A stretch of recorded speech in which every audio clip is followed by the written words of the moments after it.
না, এটাই মনে হয় আমার জন্য সৌদি আরবের শেষ উমরা হতে পারে। আসসালামু আলাইকুম গাইস, আশা করি সবাই ভালো আছেন। ইসমি সাইমন, আলহামদুলিল্লাহ ভালো আছি।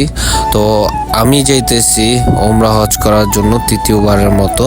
তো আজকে আপনাদের সাথে শেয়ার করব আমি কিভাবে যাইতেছি, কোথায় যাইতেছি। তো ভিডিওটার সাথেই থাকুন, পুরো ভিডিওটা দেখুন, হয়তো বা কিছু জানতে পারবেন, কিছু শিখতে পারবেন।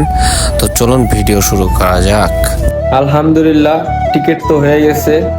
আল্লাহ রহমতে কিছুক্ষণের পরই আর কি ওমরা উদ্দেশ্যে রওনা দিব, ওমরা করতে যাব। না, এটাই মনে হয় আমার জন্য সৌদি আরবের শেষ উমরা হতে পারে, কারণ সৌদি আরব ত্যাগ করব খুব শীঘ্রই, আশা আছে। বাংলাদেশ চলে যাব।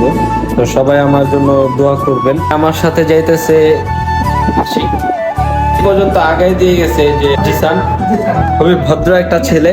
যাই হোক, সবাই আমার জন্য দোয়া করবেন, আমরা যত আমার কবুল হয়, আল্লাহ কবুল করে। আর আমি